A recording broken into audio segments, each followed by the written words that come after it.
家好，欢迎回到教程视频。这部影片会带给您理解如何分析关键问题和随身经历的解决学习问题。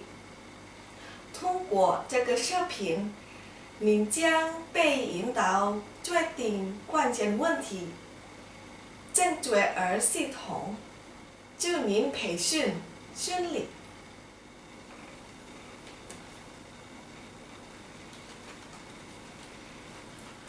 Assalamualaikum warahmatullahi wabarakatuh.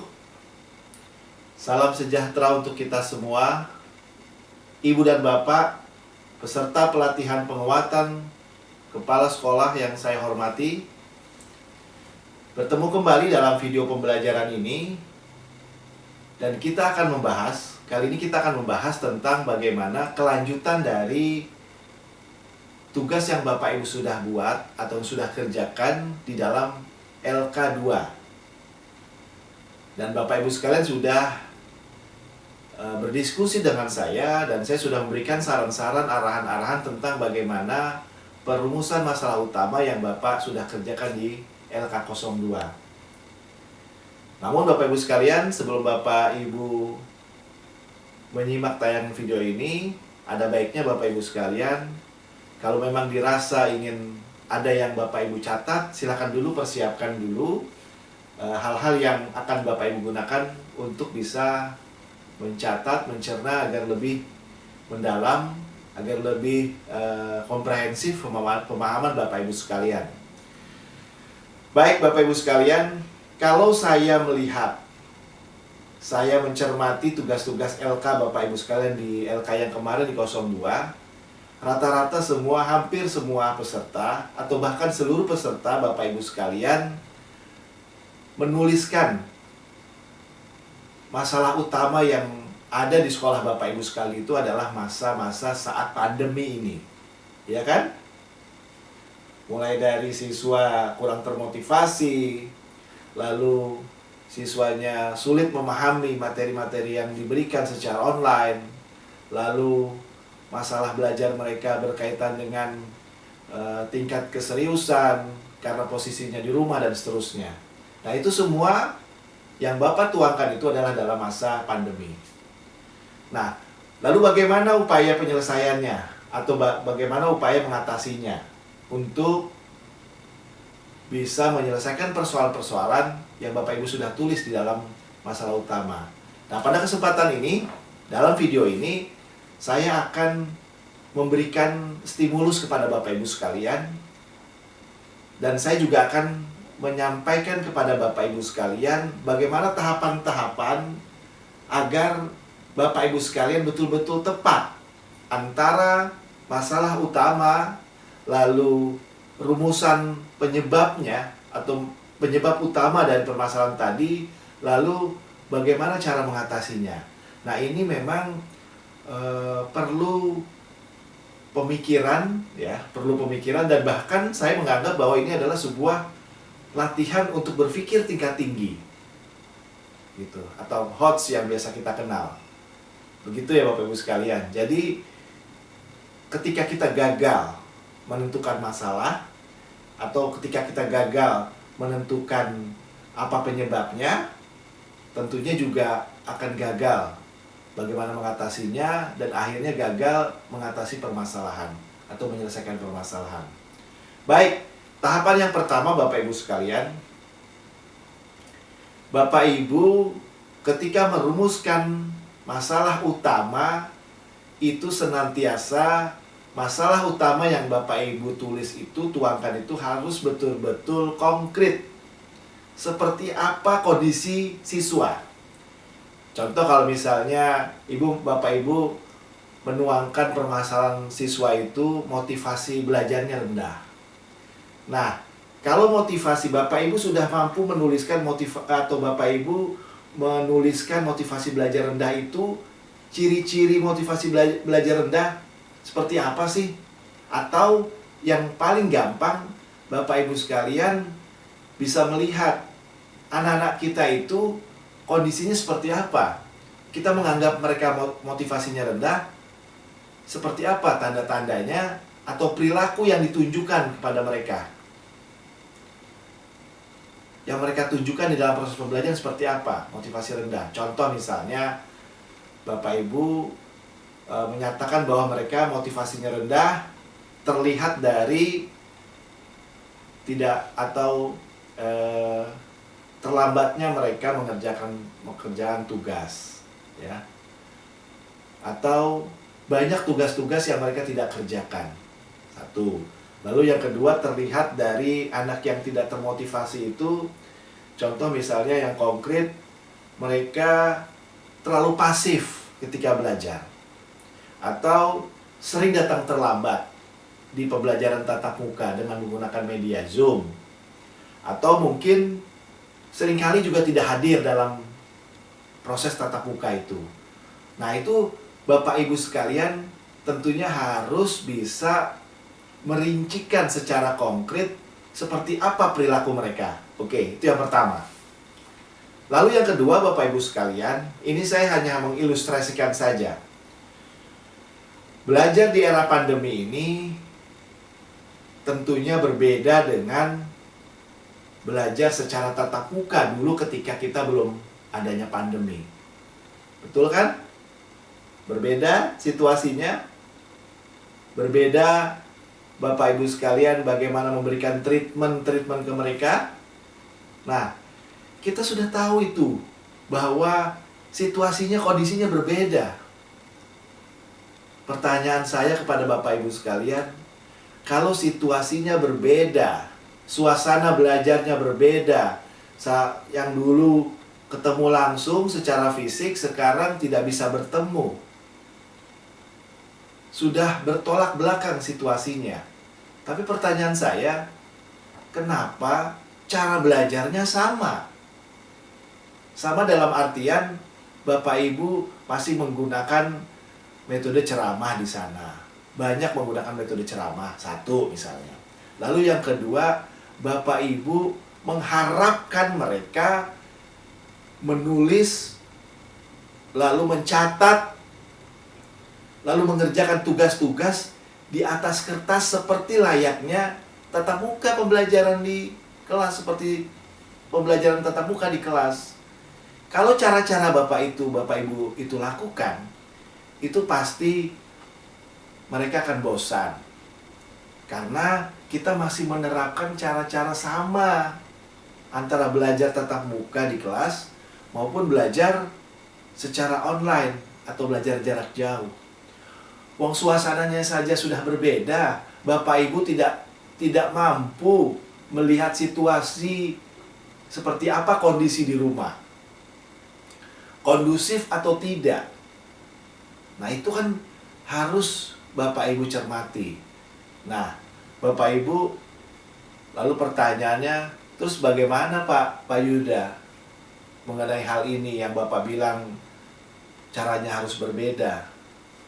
Suasananya berbeda, caranya harus berbeda. Nah, ini saya sampaikan lagi, ilustrasi lagi Bapak Ibu sekalian.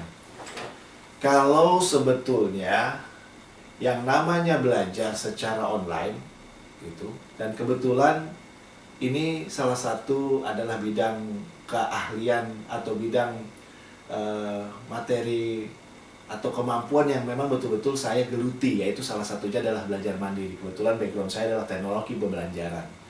Dan saya sudah mengembangkan banyak sebelum masa masuk pandemi, jauh sebelum masa pandemi, saya sudah mengembangkan di berbagai lembaga pendidikan bagaimana mengembangkan pembelajaran jarak jauh. Yang pertama adalah, yang perlu Bapak Ibu pikirkan adalah bagaimana agar mereka ketika mereka belajar mandiri, itu mereka betul-betul termotivasi. Itu dulu yang harus ditanyakan. Jangan kita berpikir langsung materi seperti apa saya akan memberikan materinya, atau Bapak Ibu sudah hanya berpikir bagaimana materi ini bisa tersampaikan kepada siswa. Hanya itu saja. Dan tidak hanya itu yang perlu Bapak Ibu cermati. Bapak Ibu harus mendalami bagaimana situasi mereka ketika mereka belajar mandiri di rumah. Nah, Saya pernah mencoba untuk mengembangkan ya berdasarkan konsep kajian tentang keilmuan belajar jarak jauh Bapak Ibu sekalian, karena itu adalah salah satu bidang keahlian saya. Saya belajar secara akademik saya di sana di dalam ilmu teknologi pembelajaran, bahwa esensi yang pertama itu kita harus betul-betul memahami karakteristik peserta didik kita. Satu. Lalu yang kedua, kemampuan mereka menelaah materi. Dua. Lalu yang ketiga, Bapak Ibu sekalian, kekuatan orang mengikuti pembelajaran secara jarak jauh dengan menggunakan video, dengan menggunakan Zoom, kekuatannya maksimal hanya 15 menit. Sisanya mereka bosan. Lalu bagaimana Pak Yuda caranya? Saya pernah mengembangkan satu pembelajaran kontekstual Bapak Ibu. Dan ini konsep saya ini pernah dihargai sama perusahaan. Saya katakan bahwa belajar itu, di dalam belajar menggunakan IT itu tidak harus sama dengan belajar seperti layaknya di kelas. Jadi bagaimana? Saya buat pembelajaran yang ada atau materi yang ada di berbagai mata pelajaran itu, bagaimana Bapak Ibu kaitkan di dalam kehidupan. Contoh misalnya, contoh yang paling gampang. Ketika Bapak Ibu sekalian akan mengajarkan anak-anak didik kita, misalnya nih, SD kelas rendah misalnya. Ketika anak akan kita ajarkan tentang penjumlahan, mereka tidak perlu harus selalu, itu boleh ya, silakan belajar mereka penjumlahan di atas kertas seperti layaknya di kelas. Silakan saja. Tetapi kita harus mengkombinasikan juga, mengimplementasikan, mengkontekstualkan sebuah konseptual. Belajar tambah-tambahan itu atau penjumlahan itu tidak harus di atas kertas dia berhitung. Tetapi bisa diajak atau diberikan tugas, mereka suruh atau diminta membantu orang tuanya, misalnya melipat pakaian. Di situ mereka diminta untuk berapa pakaian yang warna putih, berapa pakaian yang warna hitam, berapa pakaian yang warna merah. Nah, ketika pembelajaran, mereka disuruh bawa itu sambil bantu melipat, lalu kita tanya, berapa jumlah warna putih di sana, Budi misalnya, atau Jihad, berapa baju yang warna putih yang kamu pegang saat ini? Sekian Bu. Lalu berapa yang warna kuning? Sekian Bu. Lalu jumlah ada berapa? Nah, itu lebih kepada implementatif, itu lebih kepada bagaimana mengkontekstualkan sebuah konseptual. Jadi, ajak mereka belajar dari kehidupan. Nah, ini saya menyampaikan sebuah ilustrasi, dan Bapak Ibu sekalian, saya pernah punya pengalaman. Konsep ini pernah saya kembangkan bersama, kebetulan saya punya anak saya yang kedua. Anak saya kuliah di UIN dan bukan keguruan. Kebetulan Universitas Pendidikan Indonesia Bandung pada waktu itu ada lomba bagi mahasiswa bagaimana proses pembelajaran di era adaptasi kebiasaan baru dengan menggunakan teknologi Zoom. Nah, saya kembangkan pola pembelajaran itu yang tadi saya ceritakan. Yang ikut dalam lomba itu ada mahasiswa seluruh Indonesia. Dan saya tahu di belakang mahasiswa itu ada dosen.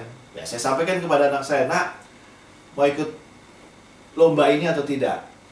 Ayah mau buatkan konsepnya. Kita bertarung," saya bilang gitu. Betul, anak saya semangat. Saya konsepkan bagaimana pembelajaran yang ada secara konsep, bagaimana kita tuangkan ke dalam bahasa kontekstual. Jadi belajar dari kehidupan. Anak-anak kita latih untuk belajar dari kehidupan. Kita bisa menerjemahkan sebuah konsep, kita terjemahkan ke dalam bahasa kehidupan. Contoh misalnya, kalau kita sedang mengajarkan anak-anak tentang sudut misalnya, kita bisa melatihkan mereka bagaimana mereka pada saat membantu orang tuanya membersihkan lantai atau mengepel lantai menggunakan gagang pel dengan kayu. Antara kain pel dengan kayu itu berapa derajat untuk menghasilkan sebuah kekuatan atau dorongan dari tenaga kita, anak-anak didik kita itu untuk mampu membersihkan lantai tersebut. Semakin tinggi, semakin besar derajatnya, semakin kurang kekuatannya. Nah, itu ketika kita mau mengajarkan derajat misalnya pada mata pelajaran matematika. Lalu kita mau mengajarkan jumlah campuran, perbandingan antara A dan B misalnya. Kita bisa mengkontekstualkan dalam bagaimana mereka mencampurkan antara obat, sabun dengan air. Nah, itu salah satu ilustrasi yang bisa menstimulasi Bapak Ibu sekalian bagaimana cara-cara kita untuk mengatasi permasalahan.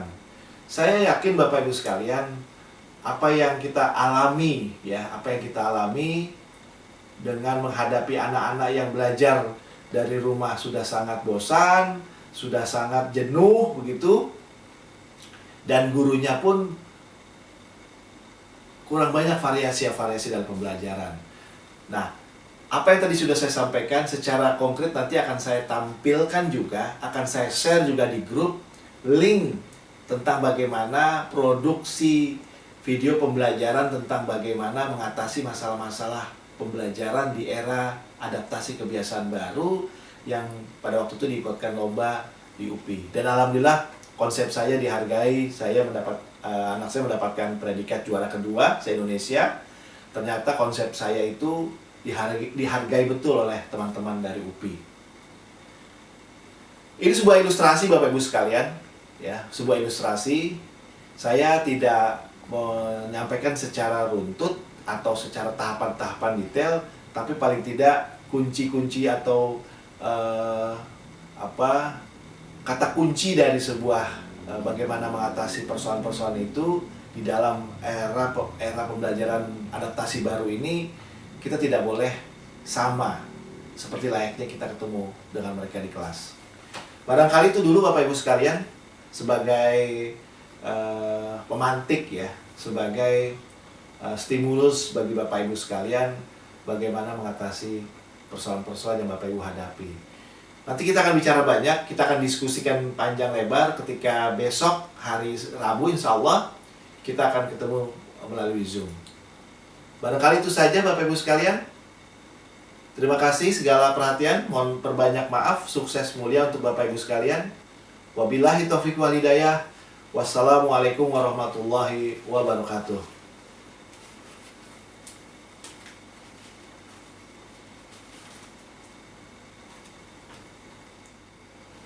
在第二个视频，我们讨论了高阶思维技巧，所以校长能够决定关键问题，并选择解决该问题的正确方法。如果你在决定关键问题时犯了错误，那你将就是无法解决学生的学习问题。那我们的视频到这里，希望您成功，再见。